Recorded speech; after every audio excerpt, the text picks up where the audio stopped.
Welcome back, students. We continue with our chapter from Science 1, Chapter 1, Gravitation. Newton's Universal Law of Gravitation. All the considerations, including Kepler's laws, led Newton to formulate his theory of universal gravity.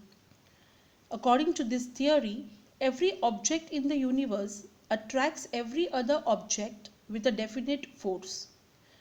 This force is directly proportional to the product of the masses of the two objects and inversely proportional to the square of the distance between them.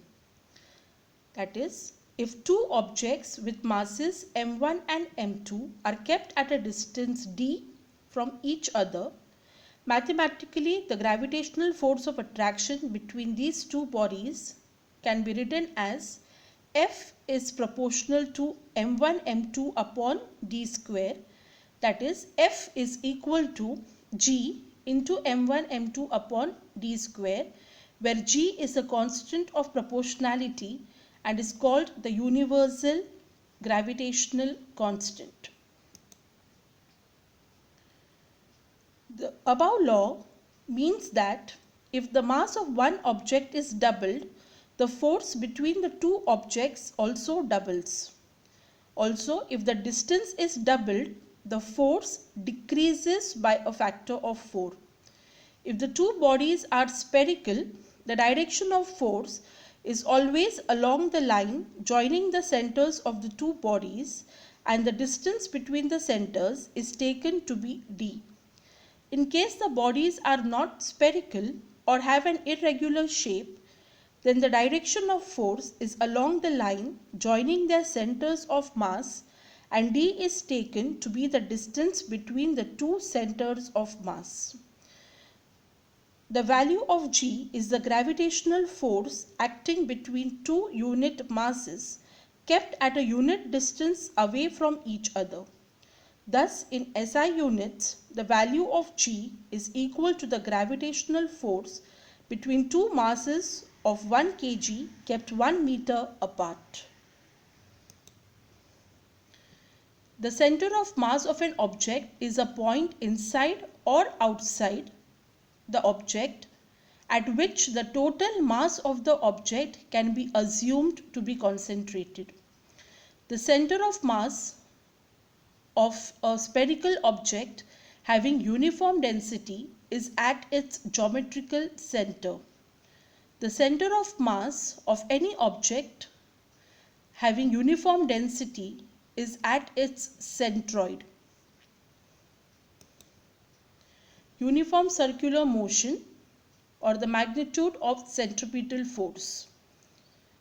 If m is the mass of the object, v is its speed, and r is the radius of the circle, then it can be shown that the centripetal force F is equal to mv square upon r. The gravitational force is much weaker than other forces in nature, but it controls the universe and decides its future. This is possible because of the huge masses of planets, stars, and other constituents of the universe. Earth's gravitational force. The Earth attracts every object near it towards itself because of the gravitational force. The center of mass of the Earth is situated at its center. So the gravitational force on any object due to the Earth is always directed towards the center of the Earth. Because of this force, an object falls vertically downwards on the Earth.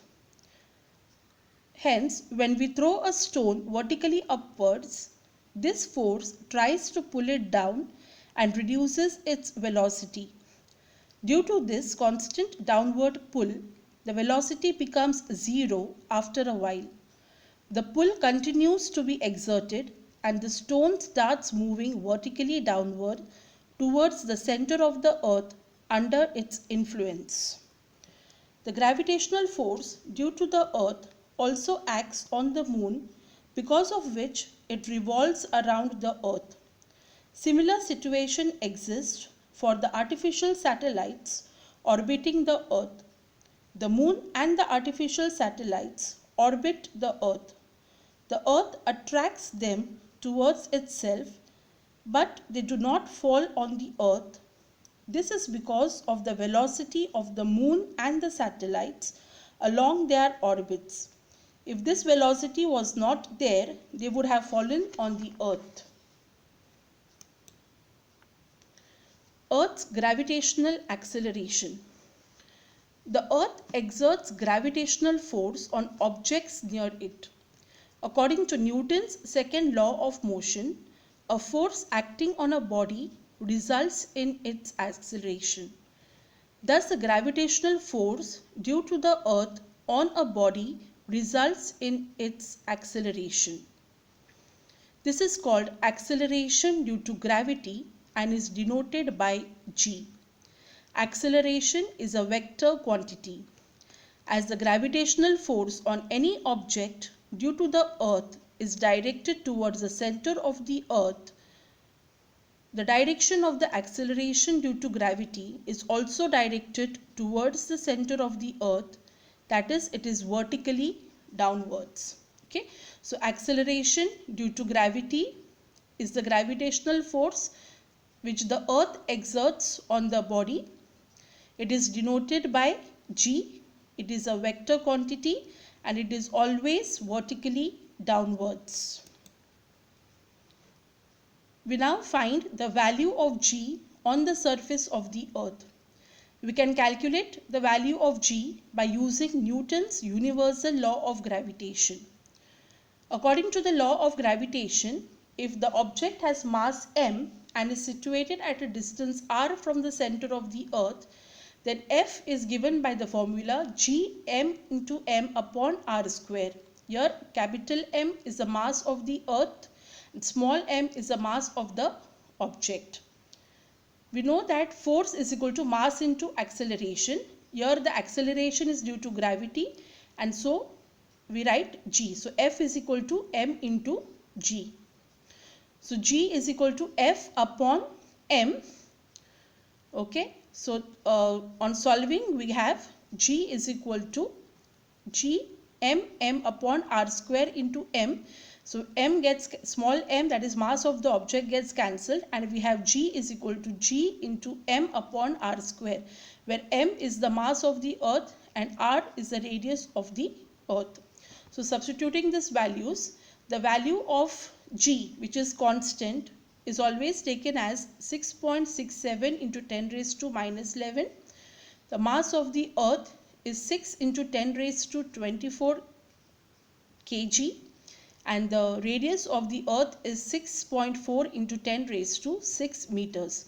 So substituting these values, we get the value of g as 9.77 meter per second squared.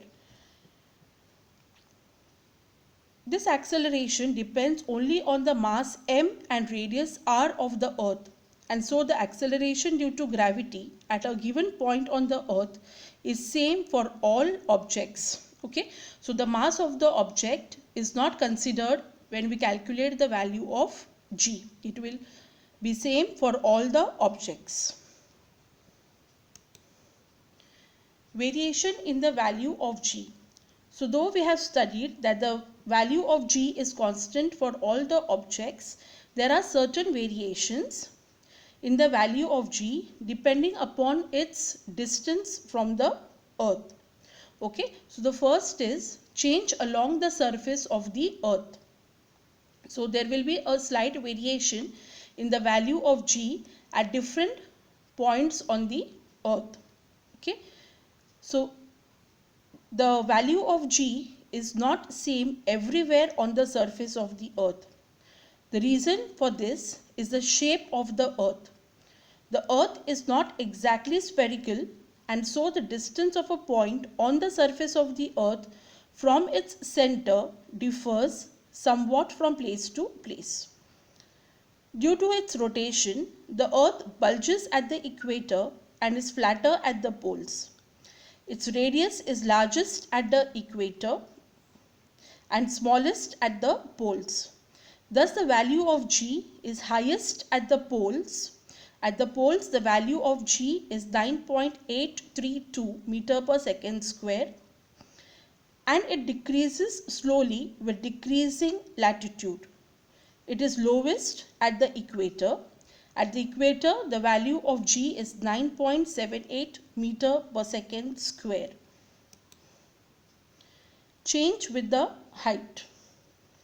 As we go above the Earth's surface, the value of R increases and the value of G decreases. Okay, so as we go above the Earth's surface, the distance of the object from the Earth's surface, that is R, will go on increasing. So as we go away from the surface of the Earth, the value of G will go on decreasing. However, the decrease is rather small for heights which are small in comparison to the Earth's radius. For example, the radius of the Earth is 6,400 kilometers.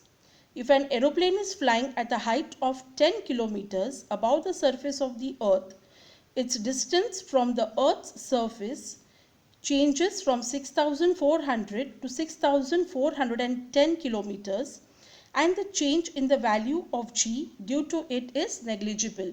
So there is a change of only 10 kilometers, okay, in the distance, and therefore the value of G is negligible. The change in the value of G is negligible. On the other hand, if we consider an artificial satellite which is orbiting the Earth, okay, the distance of the artificial satellite from the Earth is quite large. Okay, so here we have to consider the change in the value of G because of the large change in the distance of the satellite from the center of the Earth. Okay, now some heights and values of G are given. Okay, for example, on the surface of the Earth, the height is taken as 0. So the value of G is approximately 9.8 meter per second square. On Mount Everest, the height is 8.8 kilometers. So the value of G is also 9.8 because the height is 8.8. So the change in height is negligible. So we keep the value of G as 9.8. The maximum height reached by man-made balloon is 36.6. So there will be a small change in the value of G, which is equal to 9.77. Height of a typical weather satellite. Okay, it is at a distance of 400 kilometers from the surface of the Earth. So its value of G will be different, that is 8.7. And height of communication satellites, which is at a distance of 35,700 kilometers. So the value of G will be very small, that is 0.2225 meter per second square. Change with the depth. The value of G also changes if we go inside the Earth. The value of R decreases, and we would think that the value of G also should increase as per the formula. However, the part of the Earth which contributes towards the gravitational force felt by the object also decreases. It means that the value of M to be used in equation also decreases. As a combined result of change in R and M, the value of G decreases as we go deep inside the Earth. Every planet and satellite has different mass and radius. The values of G on their surfaces are different. On the Moon, it is about 1/6 of the value on the Earth. As a result, using the same amount of force, we can jump 6 times higher on the Moon as compared to that of the Earth. Okay, we will stop here and we'll continue with this lesson in the next video. Thank you.